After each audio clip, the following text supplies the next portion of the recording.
हाँ, देखिए शॉक जो है, शॉक क्या होता है? Shock is इनएडिक्वेट organ perfusion and delivery of nutrients necessary for normal tissue and cellular function. ये डेफिनेशन है शॉक की, ठीक है ना। शॉक एक ऐसी कंडीशन को कहते हैं जिसमें ऑर्गन परफ्यूजन या delivery of blood to any organ कम हो जाती है, ब्रेन बोलो, लंग बोलो, लिवर बोलो, एंड डिलीवरी ऑफ न्यूट्रिएंट्स। जब देखें न्यूट्रिएंट्स, ब्लड में न्यूट्रिएंट्स ही तो होते हैं, जब ब्लड परफ्यू कम होगा तो न्यूट्रिएंट्स भी ऑटोमेटिकली कम होंगे। And delivery of nutrients necessary for normal tissue and cellular function, ठीक है ना। तो ये तो हो गई डेफिनेशन। इनिशियली देखें शॉक हो सकता है रिवर्स, बट लाइफ थ्रेटनिंग हो जाता है अगर टाइमली ट्रीट नहीं किया जाए। अब शॉक की जो डिफरेंट टाइप्स हैं, ठीक है।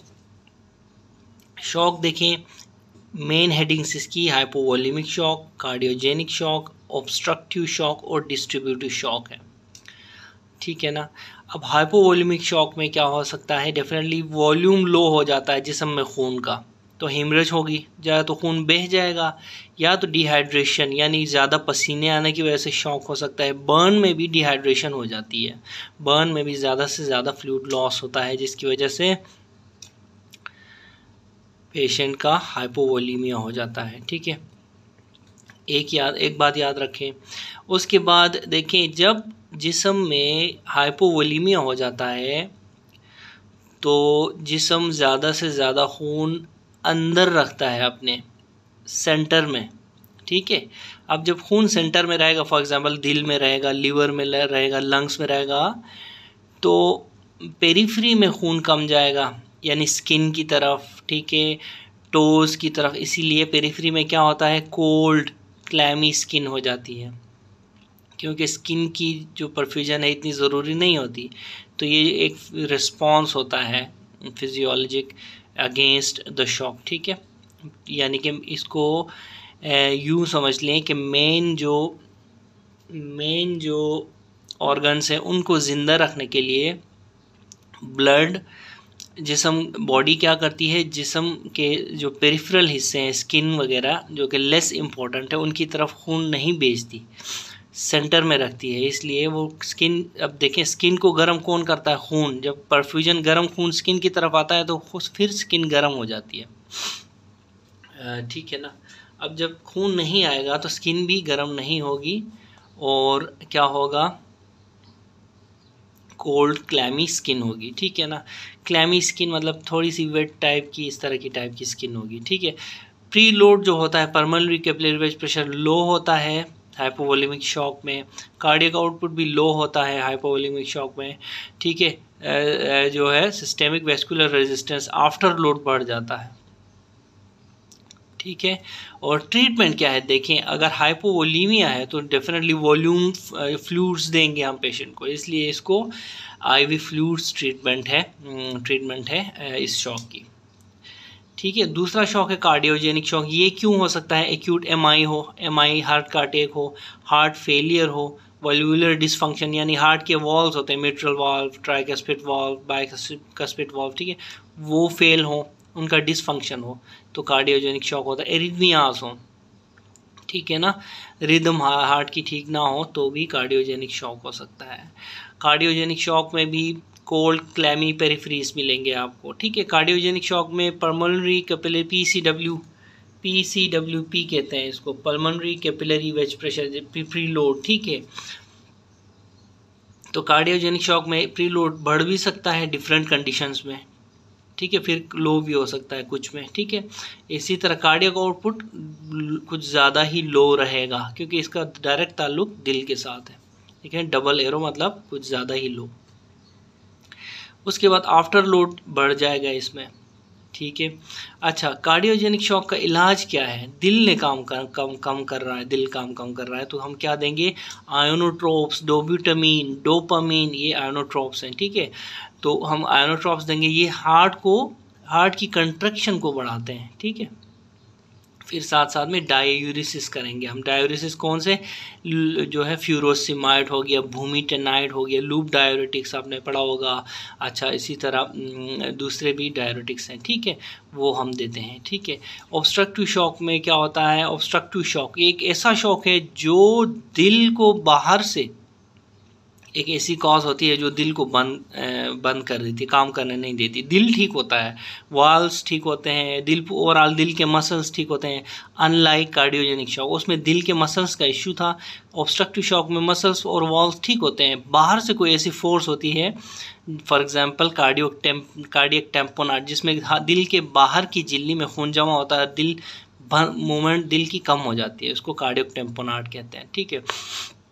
इसी तरह पल्मोनरी एम्बोलिज्म है, ये भी बाहर का है, ठीक है, जिसकी वजह से दिल काम कम करना शुरू कर देता है।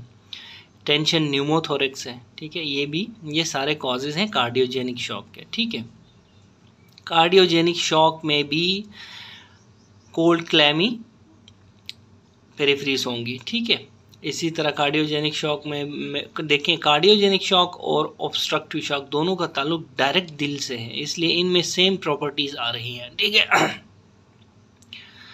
अब इसमें भी कोल्ड क्लैमी पेरिफेरीज और पल्मोनरी कैपिलरी वेज प्रेशर, इसमें हाई भी हो सकता है, लो भी हो सकता है। कार्डियक आउटपुट कुछ ज़्यादा ही लो होगा, डबल एरो।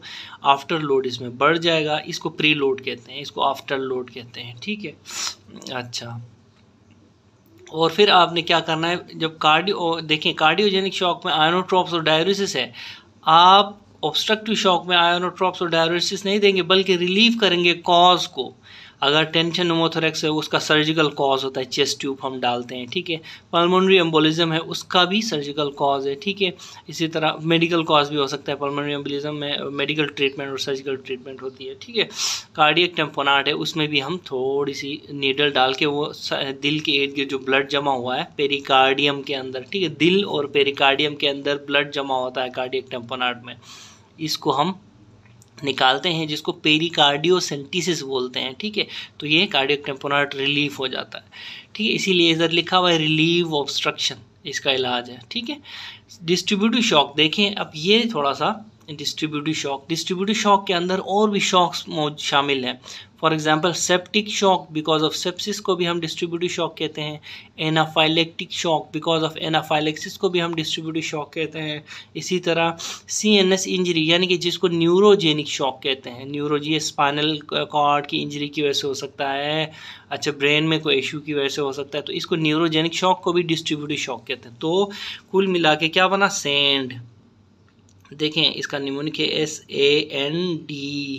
डी से डिस्ट्रीब्यूटिव शॉक के अंदर कौन कौन से शॉक्स मौजूद हैं, S से सेप्सिस सेप्टिक शॉक, यानी A से एनाफाइलेक्टिक शॉक या फिर एनाफाइलेक्सिस, और N से CNS इंजरी यानी न्यूरोजेनिक शॉक, N से। ये सब क्या मिला के क्या कहते हैं इनको हम कहते हैं डिस्ट्रीब्यूटिव शॉक। अब डिस्ट्रीब्यूटिव शॉक में देखें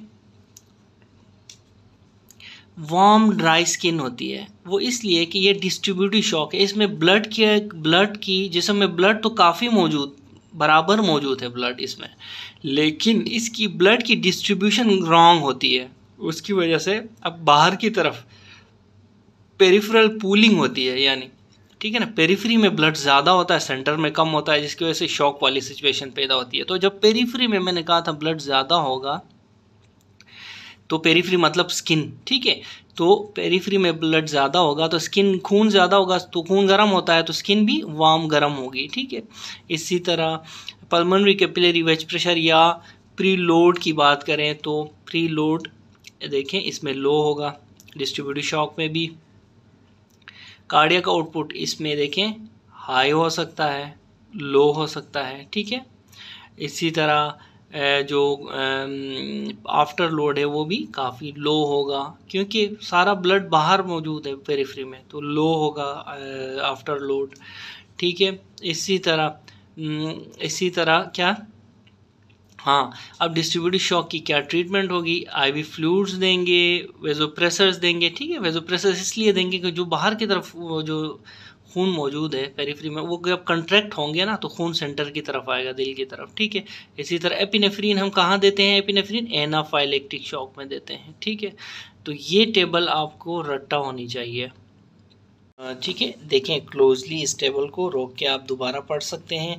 यहाँ पे एक बात याद रखें, एक और निमोनिक, सैंड का निमोनिक तो हमने बताया, तो रेत गर्म रेत होती है ना, गर्म रेत, इसलिए ये इससे याद रखें कि वार्म ड्राई पेरिफेरीज होती हैं, वार्म ड्राई स्किन होती है डिस्ट्रीब्यूटिव शॉक में। देखें डिस्ट्रीब्यूटिव शॉक कभी भी आप किसी भी मरीज़ को की हॉस्पिटल के वार्ड में आप ये नहीं सुनेंगे कि इसको डिस्ट्रीब्यूटिव शॉक है, ठीक है। हाँ, अलबत्ता आप ये ज़रूर सुनेंगे कि इसको सेप्टिक शॉक है, इसको एनाफाइलेक्टिक शॉक है, इसको न्यूरोजेनिक शॉक है, ठीक है। इसीलिए डिस्ट्रीब्यूटिव शॉक को बहुत कम लोगों को पता होता है, ठीक है, क्योंकि ये एक जो है ना, इसकी सब हेडिंग्स हैं जैसे सेप्सिस, एनाफाइलेक्सिस, न्यूरोजेनिक शॉक।